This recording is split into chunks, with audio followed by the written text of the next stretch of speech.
Vous écoutez La Voix de la jeunesse sur Étincelle Radio. La voix des jeunes pour le renouveau démocratique.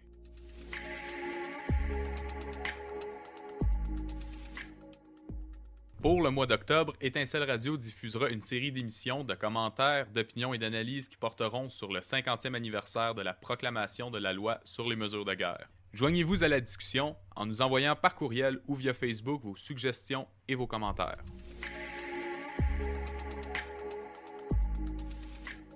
Nous sommes en 1977. C'est un gouvernement du Parti québécois, élu pour la première fois à l'élection de 1976, qui est au pouvoir.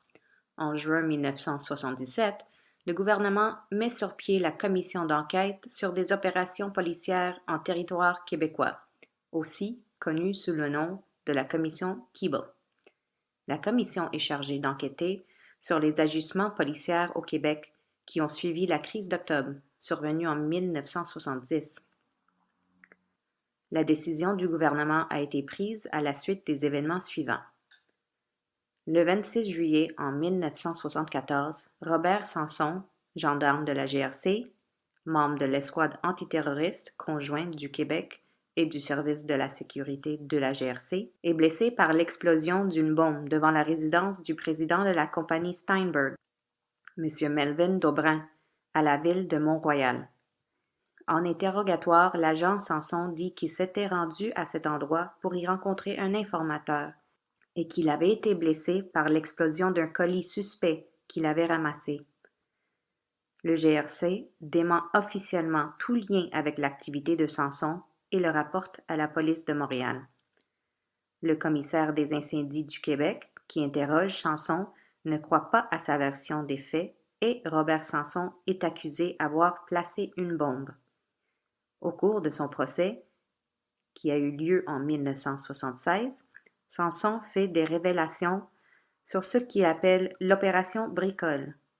En échange de l'immunité, il explique que l'opération Bricole est le nom du cambriolage des locaux de Montréal de l'Agence de la presse libre du Québec, APLQ, dont le but est, citation, de prendre des documents qui étaient les dossiers des membres plus militants, ainsi que des documents pertinents.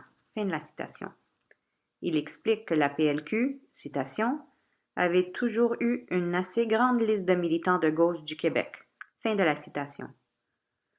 Encore aujourd'hui, ce que Sanson était en train de faire à la ville de Mont-Royal le 26 juillet 1974 reste un mystère. Peu de temps après la fin du procès de Sanson, le solliciteur général du Canada de l'époque, Warren Almond, déclare à la Chambre des communes que la perquisition de l'APLQ était un cas isolé et l'œuvre de la police provinciale du Québec ou de la police de Montréal avec le soutien de la GRC. Les travaux de la commission Keeble. À chaque étape de son travail, la commission se heurte à la résistance et à l'obstruction de la GRC et du gouvernement fédéral qui lui met des bâtons dans les roues. Il conteste sa compétence à faire enquête sur un organisme fédéral et soutient que c'est une atteinte aux prérogatives du gouvernement fédéral.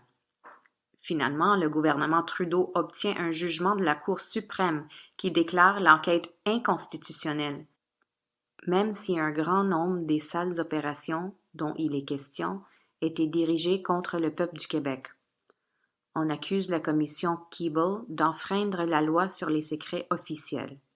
Le solliciteur général Francis Fox, qui a succédé à Almond, refuse de remettre les documents exigés en invoquant le privilège absolu, accordé au solliciteur général en vertu de la loi sur les cours fédérales du Canada, un privilège à l'abri de toute procédure d'appel. Toutefois, la commission Keeble réunit assez de preuves pour établir que la GRC s'est livrée à un certain nombre d'activités illégales dans le cadre de ses opérations de surveillance après la crise d'octobre de 1970, notamment le cambriolage de l'APLQ en octobre 1972, l'incendie criminel en 1971 d'une grange, la ferme du Québec libre dans les cantons de l'Est où devait se tenir une rencontre entre les membres du Front de libération du Québec, FLQ, et les Black Panthers américains. L'émission de 13 faux communiqués du FLQ en 1971, rédigés dans le cadre de la mise sur pied d'une fausse cellule du FLQ, la cellule André Ouimet. La fausse cellule revendiquera un attentat à la bombe incendiaire à la compagnie Brinks de Montréal en janvier de la même année. Le but de ces communiqués était de donner l'impression que le FLQ était encore actif après la crise d'octobre de 1970. Ces communiqués contenaient des menaces de mort contre le ministre de la Justice, Jérôme Choquette, et revendiquaient la responsabilité d'attentats à la bombe incendiaire qui n'ont jamais eu lieu. Sur la base de ces communiqués, les médias, en particulier le Journal de Montréal, ont publié des articles avec des titres comme « Le FLQ n'est pas mort » et « A-t-on sous-estimé la force du FLQ ?» Le FLQ, qui en réalité avait été démantelé au cours de la crise d'octobre, était maintenant présenté comme une organisation puissante, avec de nombreuses cellules dont les actions fréquentes, et je cite, représentent une menace active pour la sécurité de la personne et les libertés civiles au Québec. Fin de la citation. La commission Keeble a consacré un chapitre entier au rôle des médias. Le vol de dynamite dans la nuit du 26 au 27 avril 1972 à la poudrière de la Richelieu Explosives de Rougemont par le gendarme Rick Daigle, ainsi que par les caporaux Bernard Dubuc et Normand Chamberlain. L'enlèvement du 7 juin 1972 d'André Chamard, stagiaire dans une étude de droit qui assure la défense des accusés du FLQ. Les agents de la GRC essayent de le recruter comme indicateur en le faisant chanter pour une affaire de drogue, en le maltraitant et en proférant des menaces de mort. Le vol de liste de membres du Parti québécois en janvier 1973, au cours de l'opération Ham, lors du cambriolage de l'entreprise Messagerie Dynamique Incorporée, 66 agents de la GRC ont participé à cette opération. L'agent de la GRC Donald Cobb, l'inspecteur Jean Coutelier de la Sûreté du Québec et l'inspecteur Roger Cormier de la Police de Montréal sont poursuivis pour avoir autorisé une perquisition sans mandat, la perquisition illégale des locaux de l'Agence de la presse libre du Québec, APLQ. Lorsqu'ils comparaissent en mai 1977, ils plaident tous les trois coupables aux accusations portées contre eux. Ainsi, il n'y a pas de divulgation de la preuve au cours de l'audience publique. Leurs avocats plaident qu'ils sont des citoyens remarquables qui ont fait une erreur de jugement momentanée en ne demandant pas de mandat, mais que cela a été fait dans les meilleures intentions pour défendre la sécurité nationale. En juin 1977, le juge les libère inconditionnellement et ils sont retournés au service actif. Pour sa part, le rapport final de la commission Keeble sera rendu public le 16 mars 1981.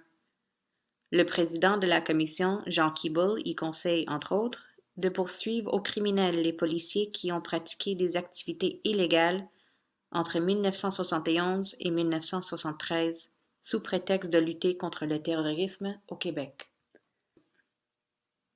Ceci met fin à l'émission d'aujourd'hui. Revenez-nous pour la prochaine diffusion. Le plus simple, c'est de nous suivre sur notre page Facebook. Vous la trouverez sous le nom de Jeunes pour le renouveau démocratique. Allez aimer notre page, nos publications et surtout diffusez nos émissions parmi vos camarades, vos amis, vos connaissances. Vous pouvez aussi nous joindre par courriel au ydr.jrd@gmail.com. Au revoir, à bientôt.